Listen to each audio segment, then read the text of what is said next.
This is my African brother right here. Let's go. What's up? Let's go. Yeah. What's up? Get you gonna do? Yeah, my African brother. Yeah, my African brother. It was exactly at this moment that I lost some respect for Israel Adesanya. What's up? I'm African, but I ain't no brother of yours, son. Welcome back everybody to Keenan K TV.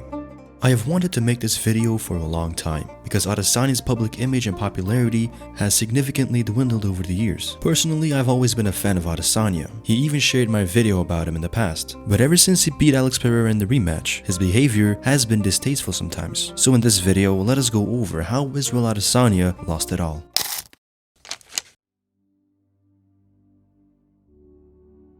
Everything took a bad turn when South African fighter Dricus du Plessis bursted onto the scene and started calling out Israel Adesanya, saying the fact that even though the UFC had many African champions at the time, the belts never came back to the continent.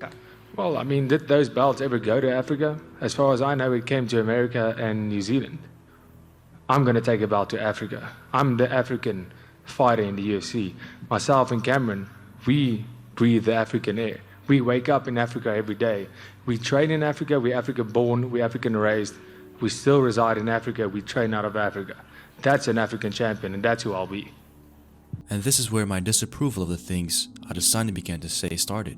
Because this telling me who the I am, who the Kamaru is, who the Ngannou is. Are you dumb? As a product of colonization, you're trying to tell me who I never ever did that to him. I never discredited him as an African. I just, okay, there you are, cool. You want to make a fight, cool. But the fact that, to tell me who to bring color into it, for me, is the most ridiculous thing ever. They're gonna beat him until it's black. Yeah, on that.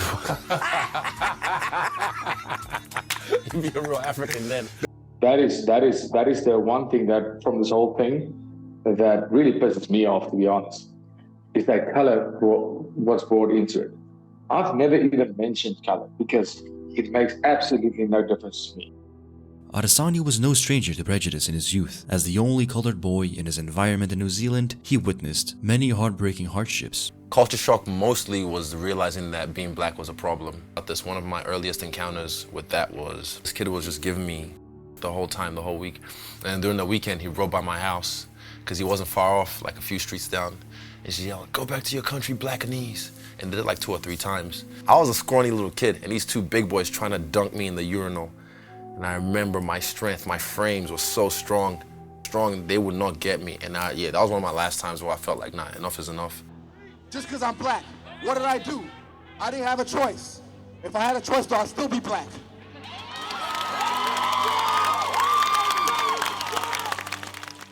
That is also why I believe he went so nuclear on Dricus du Plessis, as in his eyes he embodied the biggest trauma in his childhood that made him feel unaccepted. But the same feeling of not accepting a person into a nationality was the same exact thing that Adesanya did to Robert Whittaker. Whittaker was born in New Zealand, but he moved to Australia at an early age and decided to represent Australia in a sporting career.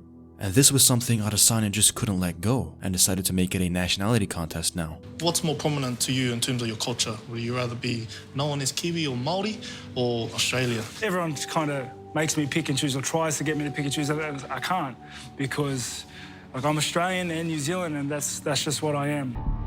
He's completely Australian. He's on record in the past saying, like, you know, I'm not a New Zealander, I'm Australian. And he wanted to be represented as Australian in the UFC when he started. There's a line in the sand, and you're on that side. You know, I'm on this side. Either with us or you're against us.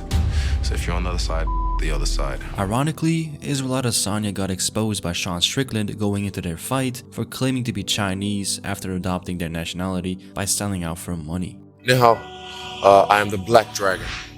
I was born in Nigeria.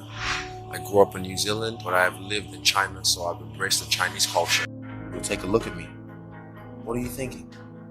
I'm a black man. I come from Africa. Come on, please, look at my heart. Haven't you seen it yet? Wait a second. Yes, I'm a Chinese. I have a Chinese heart. So it is very hypocritical for Adesanya to go after Dricus du Plessis that hard and try to project everything that Dricus said to be color related. Now Dricus, if anything, handled himself with class, even though his biggest victory in his life against Robert Whittaker was robbed of the moment when Adesanya came in looking very intoxicated and being super emotional.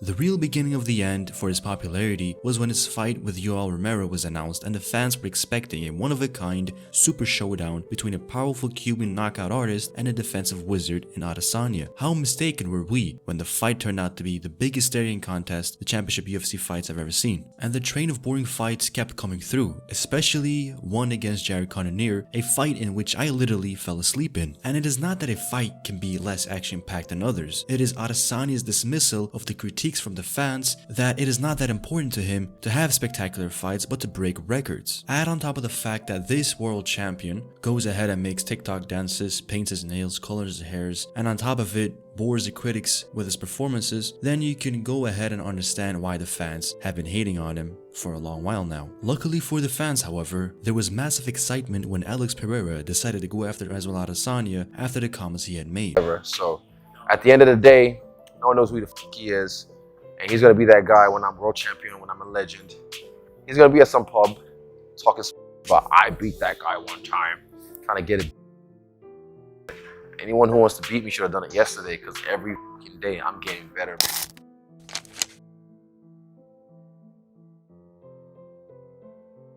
Pereira vs Adesanya was one of the best fights of the year as Adesanya nearly knocked out Pereira in the first round to then win the majority of the fight just to get knocked out right at the end. At this point, it seemingly was cursed for him to beat Pereira. In the first kickboxing fight, he was robbed. In his second fight, he was winning up until he got flash knocked out. In their third fight in the UFC, he was winning all fight long, but then got stopped. So, Adesanya had his back up against the wall and he had to make a comeback of a lifetime. Starting the second fight off, it looked very competitive, but the fight took a quick turn as it was finally Israel Adesanya who got the stunning out of the blue knockout and stopped Alex Pereira. The fans were once again loving Adesanya, but it didn't take long before Adesanya decided that he didn't want to go ahead and give Pereira a rematch, and the fans felt betrayed once more.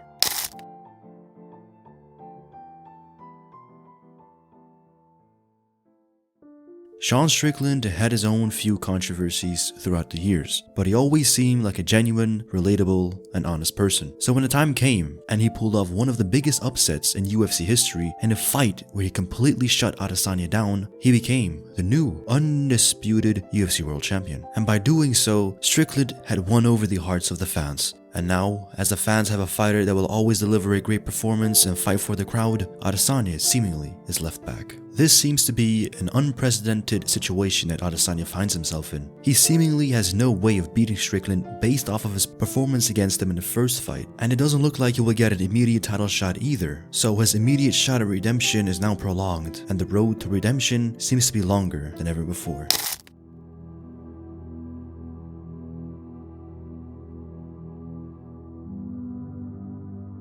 Adesanya is now 1-2 in his last 3. To get back to the title and become a record-setting 3-time world champion would be a historical goal. But it seems to be a hard task to even get there, because if Khamzat Chimaev beats Paulo Costa, Adesanya will most likely have to fight him, and that will be a very hard fight for him as well. And this is exactly what makes me very excited, because it is time for Adesanya to be honest with himself, to look deep within himself and figure out what needs to be done in order to get the title back. His defensive style got exposed against Sean Strickland's style, and he didn't have other tools to make a change in his game plan, and he lost in a one-sided contest. And with this real defeat from goal to post, unlike the Pereira loss where he was winning until he didn't, he now is forced to make adjustments.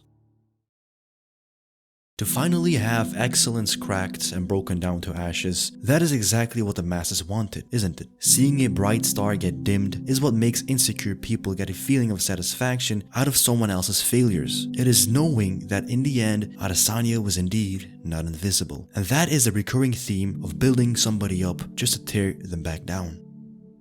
You can say whatever you want about Adesanya, but he is a true warrior. Even in his defeats, he never made excuses, and the moment he lost, he went ahead and raised Sean Strickland's hand in respect. As many flaws as Israel Adesanya might have in his character, I am certain that he has better qualities that outweighs the bad. And that is what people won't focus on, because it is our innate habit of focusing on the nail that sticks out just to have it hammered back down. But that is exactly who he has been, the one that stood out, the social outcast, the one who didn't fit in. These are the exact reasons why he found his way into mixed martial arts, because it was the only arena in life that would allow him to express himself freely in his truest nature and get the recognition he always wanted. But that recognition came with the line he walks between being loved and hated overnight, and that has to be very draining for him, which is why he decided to not talk and just go ahead and be alone with his loved ones. But nonetheless though, he is currently the only one that can pick himself back up, go back to the drawing board, improve, and get his world title back.